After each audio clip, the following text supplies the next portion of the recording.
Hello all, right, on my 45-minute break, filling in me Sunday Q&A things. Right, it's a quick one here for Ganesh Bashira, is that right? Oh, of course I've written it down and I've written it down, yeah. Ganesh Bashira, yeah. He made a point on last Sunday's Q&A, and he says, what should you do if the shipper threatens you with legal action? And I kind of went, ooh. Well, that's a new one. I've not had that one before. I said, well, I'd kind of like to know a little bit more. And bless him, he has. He's come back to me. The long and the short of it was this. So he's on a job, and it was a multi-drop job. And he said, I got in there, and then they changed the job on me. They added some drops on me. So I went, okay, fair enough, no problem, I can still do it. Then he said it took them forever to get me loaded, but I finally got loaded. Got the first two drops off, okay. Got the third drop, they close, or they didn't take.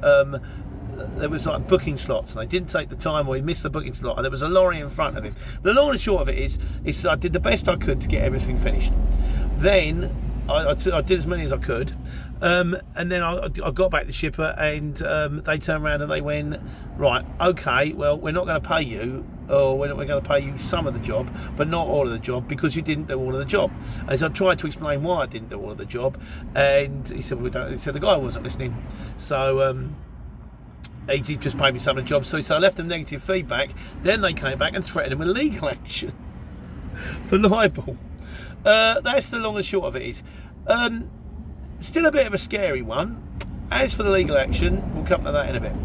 But I think the best way to avoid this happening, I mean, if it does happen, presumably you wipe your mouth and walk away, but you don't really want it to happen in the first place. So what you really want to do to avoid this happening, be in contact with the shipper every single step of the way. I mean, you don't really want to talk to them, because they don't really want to talk to you. They just all they want to hear is, yes, I'll do the job, and that job's done, everybody's happy. That's what they want to hear. But sometimes it don't work that way. Sometimes you're on a motorway and something falls over in front of you, and you've got to wait for 3 hours. Ring them and tell them it's going to be, it's going to be late. Sometimes there's traffic. You may have a puncture. You may have a van problem. I had an alternator go. I had to ring them and go, I've got to do the best I can here, lads. But also, if the job changes and they put more drops on, you go, right, you put more drops on, obviously it's going to cost you more money.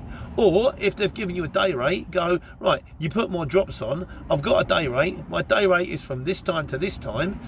If I don't get them all off in time, and I'll do my best, you can follow me on a tracker, I'll do the best I can.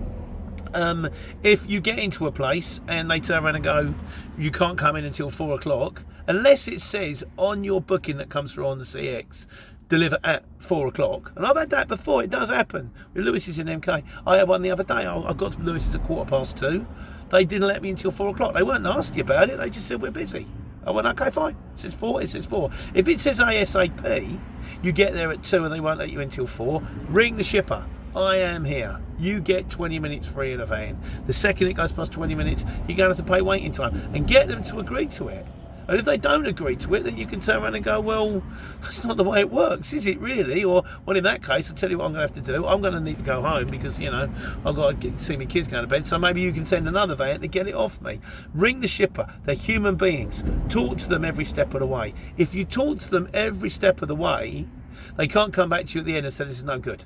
So the best way to avoid these situations happening, if anything goes wrong, if it's a minor catastrophe, you can deal with it yourself, brilliant. But anything goes proper wrong, or it's going to take a long time, ring them up and say, here's the situation. Because what they can do then, you've got to bear in mind, is then they can ring their customer and go, right, my driver is sitting outside this gate. He's not going to be allowed in for another 2 hours. He's now going to be on the job for a lot longer. We're going to have to change the price of the job on you. So they'll get more money, and they don't mind passing the more money on to you. As for the libel thing, well, Dolly Dalton's come up with this one, and he's turned around and said, well, if it's going to take you to court for libel, I hope he's got big pockets. Because it's like, he says you need like a minimum of like £100,000 to take someone for court for libel. So I've got a feeling that might be a tad of an empty threat. But the bottom line is, we're all in this together. The shippers, the courier drivers, the whole CX, we're calling this together. The best thing we can do is try to work together to resolve the situations. And at the end of the day, no one wants bad feeling. And it's got to be a bit of give and take, and hopefully he can walk away. Having said that, like I say, my friend, I think you've been incredibly unlucky. Well, it's never happened to me before. So anyway, hope that helps. Hope you're all well. I've got about another 10 minutes, and then I can start driving again. And you guys, who don't have to sit here waiting, could instead take care and take money.